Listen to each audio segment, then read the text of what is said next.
Alright, things are looking dire for the Los Angeles Lakers in their first-round playoff series against the Minnesota Timberwolves. On Sunday, the Lakers fell to the Timberwolves in Game 4 by a score of 116-113, giving Minnesota a commanding 3-1 lead in pushing the Lakers to the brink of elimination. This game was defined by a spectacular performance from one of the league's young stars and a highly unconventional coaching decision that has everyone talking. On the Minnesota side, Anthony Edwards was absolutely brilliant. He poured in a game-high 43 points, including a crucial 16 points in the fourth quarter. Edwards was simply unstoppable at times, adding 9 rebounds and 6 assists in a dominant all-around effort that carried the Timberwolves.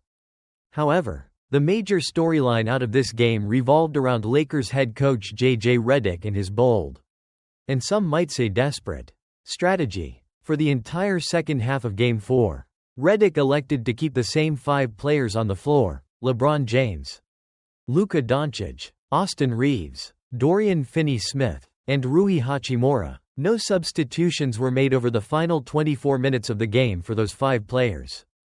Redick addressed the decision after the game, stating it wasn't something he had planned beforehand.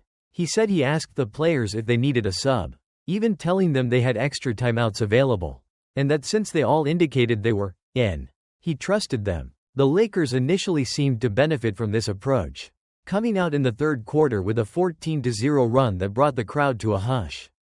But as the half wore on, the Timberwolves started to regain control, fueled by Edwards' continued scoring and perhaps some fatigue setting in for the Lakers' Ironman lineup.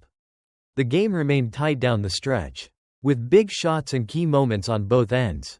In the final minute, a controversial foul was called on LeBron James while guarding Anthony Edwards after a lengthy review, sending Edwards to the line to extend Minnesota's lead. Despite the heavy workload, the 5 Lakers players who played the entire second half all reportedly said they felt fine physically, though they acknowledged the difficulty of the loss. Rui Hachimura admitted that while he was ready to play the whole game, the chemistry of that 5-man unit started to break down towards the end. LeBron James himself commented that he didn't think fatigue was the issue, but rather missed opportunities and shots. Regardless of the physical toll, Redick's decision to not sub in the second half is now a major talking point and highlights the perceived lack of trusted depth on the Lakers roster.